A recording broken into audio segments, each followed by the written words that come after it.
السلام عليكم ورحمة الله تعالى وبركاته. فضلا كسود أو channelka diinta macaan kada hadalka cusubta hadii kale aad hore u joogtana waxaan ku leeyahay mar saddexaad mar afraad marka la soo dhawo ma ogtahay rasuulka sallallahu alayhi wa sallam asagoo maalin asxaabtiisa dhex fadhiya ayuu ooyay oo rasuulka ilin baa ka timaaday kadib markii ilinta ka timaaday asxaabtu waxay ku dhaheen limaada ya rasuulallah maxaad u ooynaysaa waa maxay sababta u ooynaysaa kadib rasuulka sallallahu alayhi wa sallam waxa uu ku jawaabay laqad ishtaqtu ila ikhwani maxaan ku u xiisay rabaa inaan arko aan u xiisay runtii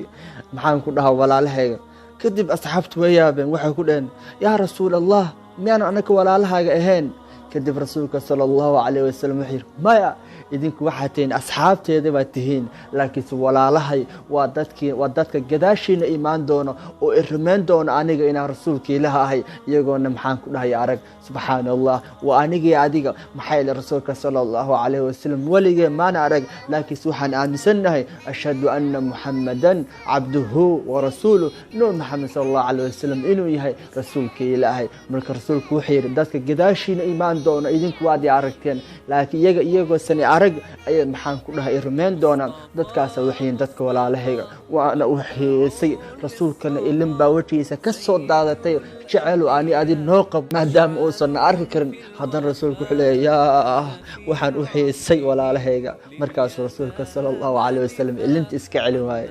siyaashu waxay taa walaalkii walaashay جعلك رسولك صلى الله عليه وسلم ونوقبي حساه ونوقبي أنا قاعد موقبنا سبحان الله حساس موقبنا وجعلك رسولك ما تصني أو نرشينا ما كبحنا إن عصيه كدية نسيد ودق من الشرسود وأهل الشري وحنا عصيه محن كده يجري السماية ما سمينا ما كدية أو مركنا العرق ما نلها ضد كان وضدك محن كده النبي الله محمد صلى الله عليه وسلم قوم كي سواي أصحابتي سواي ضدك وجعليه مركل واك رسولكم الغوص وحسوس رقمديسة taasi waa tan maxaan ku dhahay murugeynaysa ilaa waxaan ka baryeena in qalbigeena uu ka bixiyo jacaylka nabiyullah maxamed sallallahu alayhi wasallam si markaasi jacaylkeenu maxaan ku dhahay uu nagu khasbo inaan ku dayano rasuulkeena sallallahu alayhi wasallam ilaahan waxa ka baraya bifadlihi ilaa waxaan ka baraya inuu rasuulka sallallahu alayhi wasallam uu nagu kulmisiyo jannada firdaws waan ma santeen wana sii shar garan kartaa assalaamu alaykum warahmatullahi ta'ala wa barakatuh سوى شربة من يديه الصلاة عليه والسلام